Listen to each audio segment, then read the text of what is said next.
গত বৃহস্পতিবারে আমার বাসায় ছোট্ট একটা গেট টুগেদার ছিল এবং সেখানে আমার 2টা কাজিন আসছিল এবং ওদের ডিমান্ড ছিল আমার হাতে ওরা নাকি নাগা উইংস ট্রাই করবে। তাই ওদের জন্য হচ্ছে নাগা উইংস বানানোর জন্য আমি তার আগের দিন রাতেই হচ্ছে উইংসগুলো ম্যারিনেট করে রেখে দিয়েছিলাম এবং তারপর ওরা যখনই চলে আসার একটু আগে আমাকে ওরা কল দিয়েছিল যে ওরা রওনা দিয়ে দিয়েছে। ঠিক তার আগ মুহূর্তে আমি হচ্ছে সবগুলো রেডি করে ফেলতেছিলাম যেন ওরা এসে আমার সাথে গল্প করতে পারে, যেন ওরা আসার পর আমি যেন কাজে ব্যস্ত না হয়ে যাই। তাই আর কি আমি আমার কাজগুলো শুরু করে দিলাম টুকটাক করে। এখানে হচ্ছে আমি ময়দা নিয়েছিলাম, তার মধ্যে হচ্ছে পরিমাণ মতো মরিচের গুঁড়া এবং হচ্ছে লবণ দিয়ে দিয়েছিলাম। এরপর এটাকে মাখিয়ে সুন্দর মতো একটা প্যান বসিয়ে দিলাম। প্যানের মধ্যে হচ্ছে তেল দিয়ে দিলাম যাতে করে এটা মানে গরম হতে থাকে এবং ওইদিকে আমি আমার কাজগুলো কমপ্লিট করতে পারি।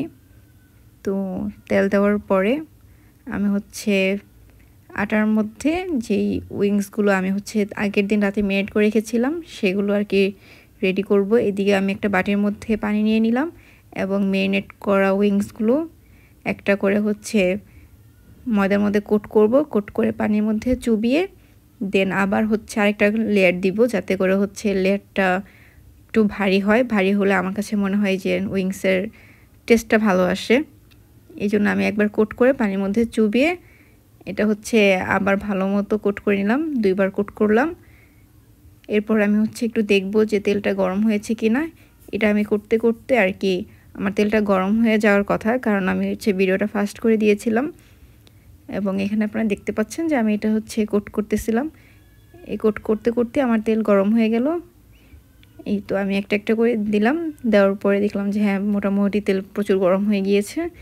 এখন আমি হচ্ছে এটাকে আস্তে আস্তে একটা একটা 2 পাশ ভেজে নিব উল্টিয়ে। তো আমি হচ্ছে অনেকগুলো উইংস ছিল এই জন্য হচ্ছে আমি গতকালকে রাত্রে আবার বেশ কিছু উইংস আগে থেকে রেডি করে রেখেছিলাম যাতে করে একসাথে আমার প্যারা বেশি না হয়ে যায়, অল্প সময়ের মধ্যে আমি কাজটা কমপ্লিট করতে পারি। এই যে এগুলো হচ্ছে আমি আগের দিন রাতেই করেছিলাম এবং আজকে করতেছিলাম। এবং ওই পাশে হচ্ছে আমি ওদের জন্য বিরিয়ানি রান্না করতেছিলাম। বিরিয়ানিটা আমার ভিডিও করা হয়নি, পরে গিয়ে মনে হয়েছে যে ভিডিওটা আমার স্কিপ হয়ে গিয়েছে। তো এইখানে হচ্ছে আমি আরেকটা সস বানিয়ে নিব। এখানে হচ্ছে আমি টমেটোর যে সসটা আছে সেই সসটা দিয়ে দিলাম এবং এর মধ্যে হচ্ছে আমি সয়া সস অ্যাড করে নিব। এটার মধ্যে অনেকে আবার চিনি অ্যাড করে, কিন্তু আমার চিনিটা আমি কখনো প্রেফার করি না, কারণ চিনিটা হচ্ছে আমার ভালো লাগে না। আর আমার সয়া সসটা হচ্ছে অনেক ঘন ছিল এই জন্য আমি এর মধ্যে আবার হালকা একটু পানি মিক্স করেছিলাম যাতে করে থিকনেসটা সুন্দর থাকে।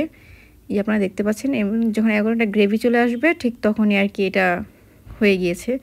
এরপর আমি হচ্ছে রসুন কুচি আর হচ্ছে নাগাগুলো আর কি ছোটো ছোটো পিস করে নিয়েছিলাম এবং এটা করার পরে মনে হলো যে বিরিয়ানিটা আর কি আমার একটু নাড়াচাড়া করে উল্টে পাল্টে দেওয়া উচিত। এদিকে হচ্ছে আমি বিরিয়ানিটা মানে নাড়াচাড়া দিয়ে নিলাম, দেখলাম যে হ্যাঁ বিরিয়ানি অলমোস্ট রেডি, তারপরে সার্ভ করে দিলাম। তো বিরিয়ানি হওয়ার সাথে সাথে আমি হচ্ছে নাগা উইংসের যে লাস্ট প্রিপারেশন সেটাও আমার ডান হয়ে যাওয়ার পরে আমি হচ্ছে আরেকটা প্যানের মধ্যে তেল বসিয়ে দিলাম এবং তেল দেওয়ার পরে যে আমি যে রসুন কুচিগুলো করে রেখেছিলাম সেই রসুন কুচিগুলো দিয়ে নিলাম এখানে। এটা হচ্ছে এখন নাড়তে নাড়তে যখন এটা হচ্ছে এটা ব্রাউন কালার চলে আসবে, ব্রাউন কালার আসা পর্যন্ত একটু ওয়েট করতে হবে। তো এখানে আমি অনবরত নাড়তেছিলাম যাতে করে হচ্ছে আমার রসুনগুলো পুড়ে না যায়। এখানে হচ্ছে যখন এই রসুনগুলো হচ্ছে ব্রাউন কালার চলে আসবে তখনই হচ্ছে আমি যেই সসটা রেডি করে রেখেছিলাম আগে থেকে সেই সসটা আমি হচ্ছে এর মধ্যে ঢেলে নিব। এই তো আমার রসুনগুলো প্রায় অলমোস্ট ব্রাউন কালার চলে আসছে, এর বেশি হতে গেলে আবার পুড়ে যাবে। তো এখন আমি হচ্ছে সেই সসটা দিয়ে নিলাম এখানে। আপনারা হচ্ছে এর মধ্যে এক্সট্রা কোনো লবণ ইউজ করবেন না, কারণ হচ্ছে সয়া সসে কিন্তু অনেক লবণ থাকে।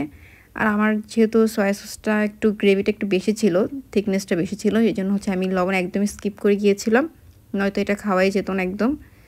তো এটা হচ্ছে আমি একটু ওয়েট করব, আস্তে আস্তে এটা হচ্ছে নাড়াচাড়া করব। যখন এটা মানে বলক চলে আসবে ঠিক তখন আমি হচ্ছে উইংসগুলোর মধ্যে দিয়ে দিব।